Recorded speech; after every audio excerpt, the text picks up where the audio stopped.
રાજ્યમાં શિક્ષણનું સ્તર કથળી રહ્યું છે ત્યારે નીતિ આયોગના રિપોર્ટમાં ચોંકાવનારા ખુલાસા થયા છે।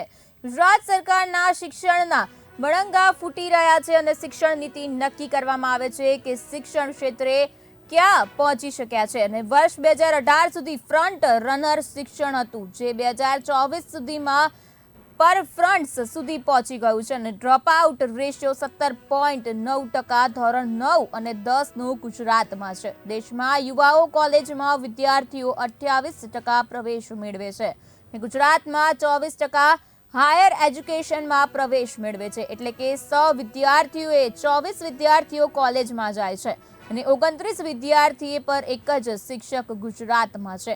આનાથી વધુ બિહારમાં વધુ શિક્ષણ છે અને મૃદુ અને મક્કમ સરકાર શિક્ષણ ક્ષેત્રે નિષ્ફળ ગઈ છે।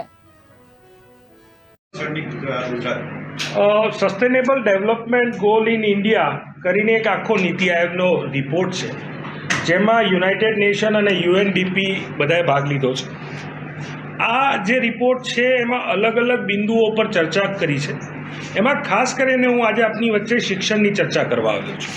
શિક્ષણના મુદ્દે, ક્વોલિટી એજ્યુકેશનના મુદ્દે જે વાત કરી શકાય એમાં જે આંકડા આવ્યા છે, જે બાબતો સામે આવી છે, ખૂબ ચોંકાવનારી છે।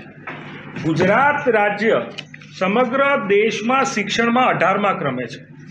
એનું આખું લિસ્ટ એ એમના આખા રિપોર્ટમાં દર્શાવ્યું છે, જે હું આપની સામે મૂકું છું। શિક્ષણનું સ્તર દિવસે ને દિવસે કથળી રહ્યું છે, જેને કહી શકાય કે સસ્ટેનેબલ ડેવલપમેન્ટ ગોલના આધારે એક ગોલ નક્કી કરવામાં આવે છે કે આપણી જે શિક્ષણ નીતિ છે તેને આવનારા 2 વર્ષ, 5 વર્ષ, 6 વર્ષ, 10 વર્ષમાં ક્યાં પહોંચાડવી છે।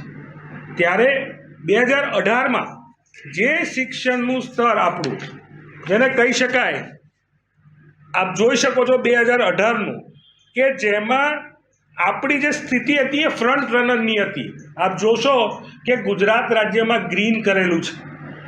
આપણી ફ્રન્ટ રનરની સ્થિતિ હતી એ 2023-24માં પરફોર્મરમાં આવી ગઈ, એટલે કે આપણી સ્થિતિ દિવસે ને દિવસે 2018થી લઈ અને 2024 સુધીમાં જે ડેવલપમેન્ટ ગોલ નક્કી થયા છે આપણે પૂર્ણ નથી કરી શક્યા। આપણે ત્યાં શિક્ષણનું સ્તર કથળી રહ્યું છે, એ આ રિપોર્ટ સ્પષ્ટપણે દર્શાવી રહ્યું છે।